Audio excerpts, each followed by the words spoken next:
Is the relationship unbalanced? Is she invested into the relationship more than her man? These and many more questions have been raised. The Mangi's family have lately stirred up quite the drama. Just the other day, they were criticized online following a video of them that went viral, which they said it was a prank. But from the look of things, this wasn't a prank, it was straight online humiliation. When that prank went viral, and the prank I'm talking about right here is that when Sammy Maangi told Michelle Maangi that her oral hygiene is wanting lately, this stirred up quite the discussion, with some stating that he went too far and his act was so disrespectful. That's when netizens started unearthing other details about their relationship, and especially how they all met, among other things. So reportedly, this is how the Mangis met.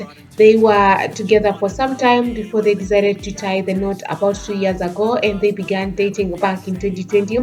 Now here is the kicker. In 2016, Michelle was already aware of Sammy. In short, she had a crush on him. But how did Michelle know Sammy? So apparently, Sammy was hosting a show on Hope channel, and Michelle's mom was a constant viewer of the show. So the mom asked her daughter to come and watch the show with her, and it was a youth show, and it talks about interesting topics about the youth, and that's when the ball started rolling. So, as Michelle was watching the show, she just happened to lay her eyes on the man of her dreams. She took the initiative to DM him on Instagram, and he apparently ignored her. And so what came to her mind was, huyu kijana ako na kiburi juu ako kwa TV. So fast forward to 2018, they met at a church function. The function was happening at Nakuru Girls High School. Of course, at this point, everyone in Michelle's circle knew that she has a crush on Sammy, but Sammy wasn't aware at all. So in attempt to get his attention, Michelle decided to get closer to him, but he did not notice her. She says that, and in her own words, ile kulengwa alilengwa owacha tu. And when she later on, and this was during a video that they did together on YouTube, when Michelle inquired as to why he did not notice her at that particular time, Sammy simply said, asked, "Were you the only one?" According to netizens, that is a red flag already. Moving on, she later forced herself into a picture that they were taking, and that is a picture of Sammy Mangi and his friends that they were taking while in that Nakuru function. And in her own words, she had kujituma, an advice that she says that she wishes all the women adhered to. Even after she photobombed, she realized that this guy is never going to notice her. Therefore, she decided to move on with her life up until 2020. And here is the kicker.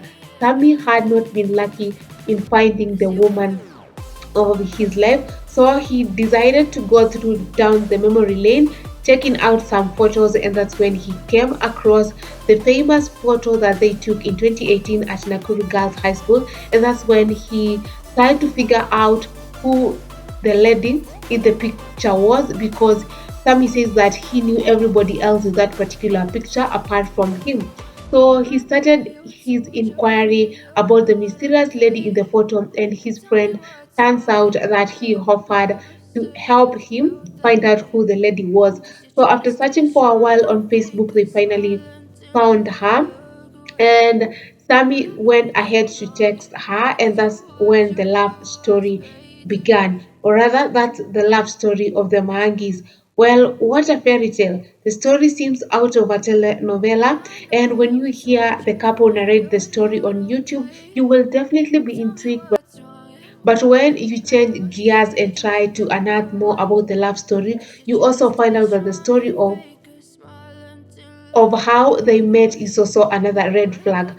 From the story, you learn that Michelle was the one who was very much interested in the guy at the very first, and that is a problem And this is per netizens' opinion, as they think that Sami should have been the first person to approach Michelle, not the other way around. And the fact that he ignored her when she made the first move, then this means she is more invested into the relationship more than him. The second reason is that, and this hasn't been confirmed yet, as in they are just claims that she paid her own dowry. Of course, as per the traditions right here in Kenya, it is the man who is supposed to pay the dowry and not the wife. So, after the claim surfaced online that she allegedly paid her own dowry, this has been said to be another red flag in their relationship. Michelle has in the past talked about putting her first salary to wedding savings, and there's nowhere either her or Sami have admitted that indeed Michelle paid for her own dowry. It is also reported that by the time Michelle received her first salary, Sami Maangi and the family had already visited Michelle's home and had done the introductions. So this could all be an online facade. Michelle has in the past confirmed that she started working in the month that Sami and his family came to see her parents. So when she got her salary, she says that she did not spend a single cent and all she did was channel it all to their wedding savings. From online detectives, these are the main red flags that has seen the relationship get scrutinized online, with some boldly stating that the relationship is unbalanced and some stating that Michelle is more invested into the relationship than Sami. Well, do you think that tunakimbiza hii syllabus ama?